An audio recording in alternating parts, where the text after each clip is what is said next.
ಶಿವಮೊಗ್ಗ, ದಾವಣಗೆರೆ ಮತ್ತು ಚಿತ್ರದುರ್ಗ ಜಿಲ್ಲಾ ಸಹಕಾರ ಹಾಲು ಉತ್ಪಾದಕರ ಸಂಘಗಳ ಒಕ್ಕೂಟ ನಿಮಿತ್ತ ವತಿಯಿಂದ ದೀಪಾವಳಿ ಹಬ್ಬದ ಶುಭಾಶಯಗಳು. ಬೆಳಕಿನ ಹಬ್ಬ ದೀಪಾವಳಿಯು ನಿಮ್ಮ ಬಾಳಲ್ಲಿ ಶಾಂತಿ, ಸಮೃದ್ಧಿ, ಸಂತೋಷ ತರಲಿ. ಬನ್ನಿ, ದೀಪಾವಳಿ ಹಬ್ಬದ ಸಡಗರವನ್ನ ನಂದಿನಿ ಸಿಹಿ ಉತ್ಪನ್ನಗಳೊಂದಿಗೆ ಆಚರಿಸೋಣ. ಶುಭ ಕೋರುವವರು ಅಧ್ಯಕ್ಷರು, ಉಪಾಧ್ಯಕ್ಷರು, ನಿರ್ದೇಶಕರುಗಳು, ವ್ಯವಸ್ಥಾಪಕ ನಿರ್ದೇಶಕರು, ಆಡಳಿತ ಮಂಡಳಿ ಮತ್ತು ಸಿಬ್ಬಂದಿ ವರ್ಗ. Don't forget to post your look. The fusion contest is heating up. Have you shared your entry yet? Style click post tag at Srinidhi Silks. Let the votes see your creative spark. Time is running out. Srinidhi Silks and Textiles. T. Sinapashetty Circle, Nehru Road, Shivamogga. Contact us 8845777200 or 08182272939.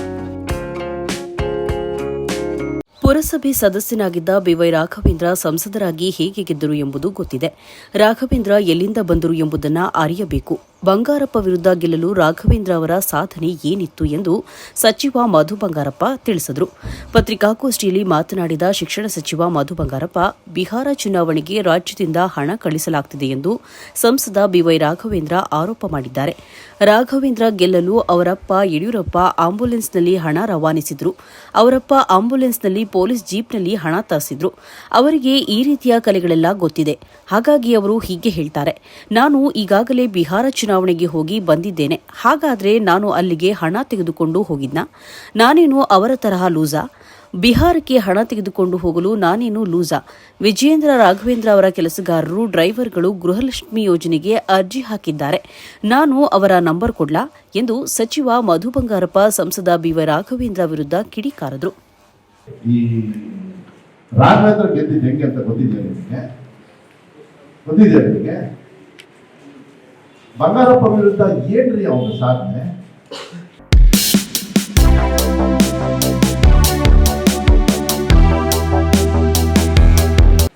Ambulance ಅಲ್ಲಿ ಅವರಪ್ಪ ದುಡ್ಡು ತರಿಸಿದ್ರು. ಯಾರ ರಾಜ್ಯದಿಂದ ತರಿಸಿದ್ರು ಅಂತ?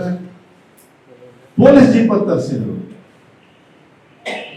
ಏನ್ ಸಾಧನೆ? ಮುನ್ಸಿಪಾಲಿಟಿಯಿಂದ ಬಂದವರು. ಆ ಯೋಚನೆ, ಆ ಚಿಂತನೆ ಅದರಿಂದ ಹಿಂಗೇನು ಅವರಿಗೆ ಅನುಭವ ಇರಬಹುದು. ನಮ್ಮ ಪಕ್ಷನ ಗೆಲ್ಸೋದಕ್ಕೆ ನಾನು ಆಗ್ಲೇ ಒಂದ್ಸತಿ ಹೋಗಿ ಬಂದಿದ್ದೀನಿ ಬಿಹಾರ. ಕರೆಕ್ಟಾ? ನೀವು ನೋಡಿದ್ರ ಫೋಟೋ, ನೀವು ಹಾಕಿದ್ರು ಇರ್ಬೇಕಾದ್ರೆ ನಾವು ಕಳಿಸಿದ್ವಿ, ಹಾಕಿದ್ರು ಒಂದು, ಅವಾಗೆಲ್ಲ ಹಾಕಿದ್ರಿ. ಅವಾಗ ಏನು ದುಡ್ಡು ತಗೊಂಡು ಹೋಗಿದ್ದೆ ಅಂತ ನಾನೇನು ಲೂಸಾ? ನಾನು ಇವ್ರ ತರ ನಾನೇನು ಲೂಸಾ? ಅವ್ರ ವ್ಯವಸ್ಥೆ ಹೊಲಿಸಿರ್ಬೇಕು. ಏನೋ ಕುತ್ಕೊಂಡು ಯಾವನ ಹೇಳ್ತಾನೆ ಅಂತ ಹಾಕೊಂಡು ಅದು ಇವನಿಗೆ ಅಲ್ರಿ, ಟೋಲ್ ಗೇಟ್ನ ಇವರೇ ಅಪ್ರೂವ್ ಮಾಡಿ ಸ್ಟ್ರೈಕಿಗೆ ಇವರೇ ಹೋಗ್ತಾರೆ. ಇವರಂತ ನೀಚ ಯಾರಿಲ್ಲ. ಏನೋ ದಿವಾಲಿ ಗಿಫ್ಟ್ ಅಂತೆ GST 8 ವರ್ಷ ನಿಮ್ಮನ್ನ ತೆಗೆದ್ರಲ್ಲ, ನಿಮ್ಮ ಟ್ಯಾಕ್ಸ್ ನ ವಾಪಸ್ ಕೊಟ್ಟಿದ್ದಾರಲ್ರಿ ನರೇಂದ್ರ ಮೋದಿ ಅವರು. GST ಬೇಡ ಅಂದವರೇ ಇವರು, GST ಹಾಕಿದವರೇ ಇವರು. ಮನ್ಸಿಗೆ ಬಂದಂತ ಹಾಕಿ ಅದಾನಿ ಅಂಬಾನಿಗೆ ಸಾಲ ಅವರಿಗೆ ಚುಕ್ಕಾನೆ ಮಾಡಿ, ನಿಮ್ಮ ಬೆವರು, ನಿಮ್ಮ ರಕ್ತ ಇವಾಗ ಬೋನಸ್ ಕೊಟ್ರ. ಯಾರಿಗೆ ಬೋನಸ್ ಕೊಟ್ರು? ಕಳ್ಳರಿಗೆ ಸಹಾಯ ಮಾಡಿದ್ರು ಅಷ್ಟೇ ಇವರು. ಯಾರು ಟ್ಯಾಕ್ಸ್ ಪೇಯರ್ಸ್ ಇತ್ತಲ್ಲ, ಯಾರು ಕಟ್ಟಲಿಲ್ಲ ಟ್ಯಾಕ್ಸ್, ಯಾರ ಸಾಲ ಮಾಡಿದ್ರು ನಿಮ್ಮ ಹಣದಲ್ಲಿ, ಅದಕ್ಕೆ ನಿಮ್ಗೆ ಗೊತ್ತಾಗ್ಲಿಲ್ಲ. ಈ 8 ವರ್ಷ ಮಾಡಿದ್ರೆ ಇದು ರಾಫೇಲ್ ತಂದ್ರು, ರೈತರ ಸಾಲ ಮನ್ನಾ ಮಾಡಿದ್ರ ನರೇಂದ್ರ ಮೋದಿಯವರು. ಡಾಕ್ಟರ್ ಮನಮೋಹನ್ ಸಿಂಗ್ ಎಷ್ಟು ಮಾಡಿದ್ರು? 62,000 ಕೋಟಿ 10 ವರ್ಷದ ಹಿಂದೆ ಮಾಡಿದ್ರು. ನನಗೂ ಕೂಡ ಸಾಲ ಮನ್ನಾ ಆಯ್ತು. ನನಗಾಗಿದ್ದಲ್ಲಿ ನಾನು JDS ಅಲ್ಲಿ ಇದ್ದವಾಗ 72,000. ಮೋಸ್ಟ್ಲಿ ಮಂಜಣ್ಣವರು ತಗೊಂಡಿದ್ರೆ ಅವ್ರಿಗೆ ಆಗಿರ್ತಾರೆ. ಅವ್ರು ಬೇರೆ ಪಕ್ಷದಲ್ಲಿ ಇದ್ರು, ನಾನೇ ಬೇರೆ ಪಕ್ಷದಲ್ಲಿದ್ದೆ. ಕಾಂಗ್ರೆಸ್ ಅಧಿಕಾರ ಮಾಡ್ತಾ ಇರ್ತಾರೆ ದೇಶದಲ್ಲಿ, ರಾಜ್ಯದಲ್ಲಿ. ನಾಚಿಕೆ ಆಗಲ್ಲ ಇವರಿಗೆ? ಅವ್ರ ಆ ಸ್ಟೇಟಸ್ ಹಾಕೊಳ್ಳೋಕೆ ನಾನು ಹೇಳ್ತೀನಲ್ಲ, BJP ನಾಲಾಯಕ್. ದಿವಾಲಿ ಗಿಫ್ಟ್ ಅಂತಾರಲ್ಲ, ನಾಲಾಯಕ್.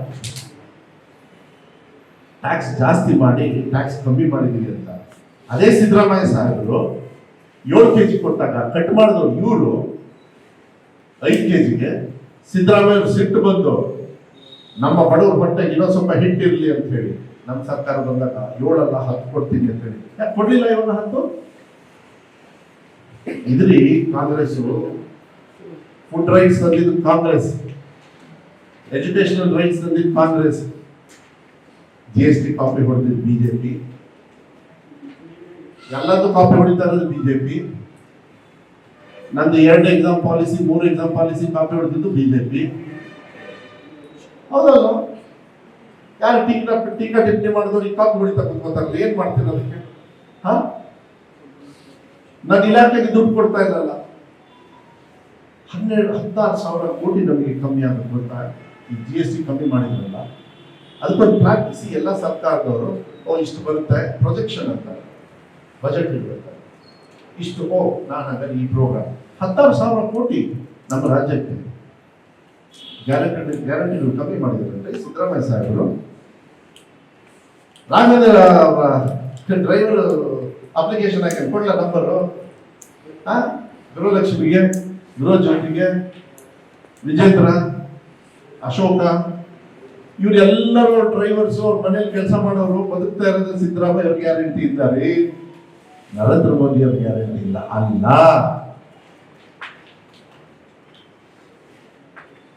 GST ಕಮ್ಮಿ ಮಾಡಿದ್ದೀವಿ ಅಂತ ಹೇಳಿ ಇಡೀ ದೇಶನ ಮಂಗ ಮಾಡಿದ್ರು.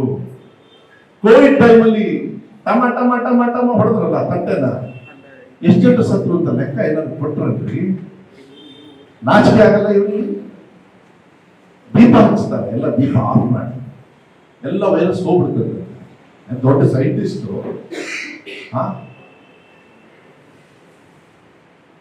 ಇದೆಲ್ಲ ಚರ್ಚೆ ಮಾಡ್ಬೇಕಾದ್ರೆ ನೋಡಿ, ನಾನು ಹೇಳ್ತಾ ಇದ್ದೀನಿ, ಈ ದೇಶದಲ್ಲಿ ಬಿಜೆಪಿಯವರು ಮಾತನ್ನು ಮಂಗ ಮಾಡೋದು ಬಿಟ್ರೆ ಇನ್ನೇನಿಲ್ಲ.